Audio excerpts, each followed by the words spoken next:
Une version modernisée mais jugée trop adulte du conte La Belle et la Bête a heurté l'éducation nationale, qui a annulé une commande de 800 000 livres illustrés destinés au Spelem 2-bas, a dénoncé l'auteur de l'ouvrage, le dessinateur Jules, ce mercredi 19 mars.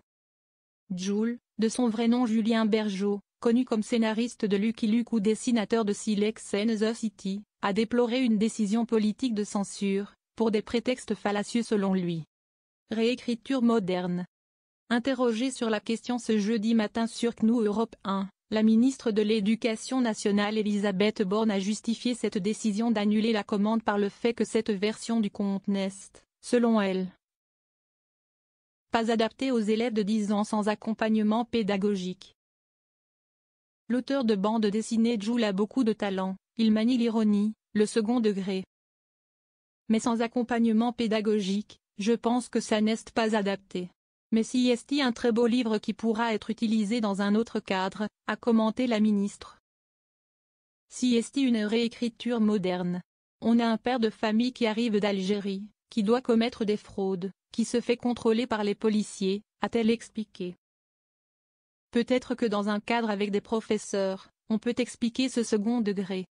Mais si est un livre qui a vocation à être lu en vacances, avec sa famille, a poursuivi Elisabeth Borne. Opération un livre pour les vacances. Jules, dessinateur de Silex and the City, avait été choisi pour l'opération annuelle Un livre pour les vacances, grâce à laquelle 800 000 élèves de Spelem 2-bas obtiennent un classique de la littérature française revisité. Mais sa version du conte traditionnel La Belle et la Bête n'a pas semblé adaptée au ministère, qu'il a expliqué à l'auteur dans une lettre datée de lundi, signée de la directrice générale de l'enseignement scolaire, Caroline Pascal.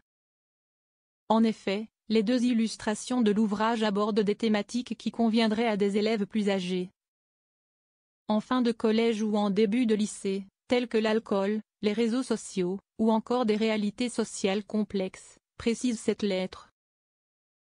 Quand le père de la Belle boit quelques coups de vin, Jules le représente ivre, bouteille à la main, en train de chanter les lacs du Connemara. La seule explication semble à chercher dans le dégoût de voir représenter un monde de princes et de princesses qui ressemble un peu plus à celui des écoliers d'aujourd'hui, a dénoncé Jules. Le grand remplacement des princesses blondes par des jeunes filles méditerranéennes serait-il la limite à ne pas franchir pour l'administration versaillaise du ministère?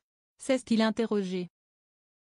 L'argent n'a pas été dépensé, les livres n'ont pas été tirés.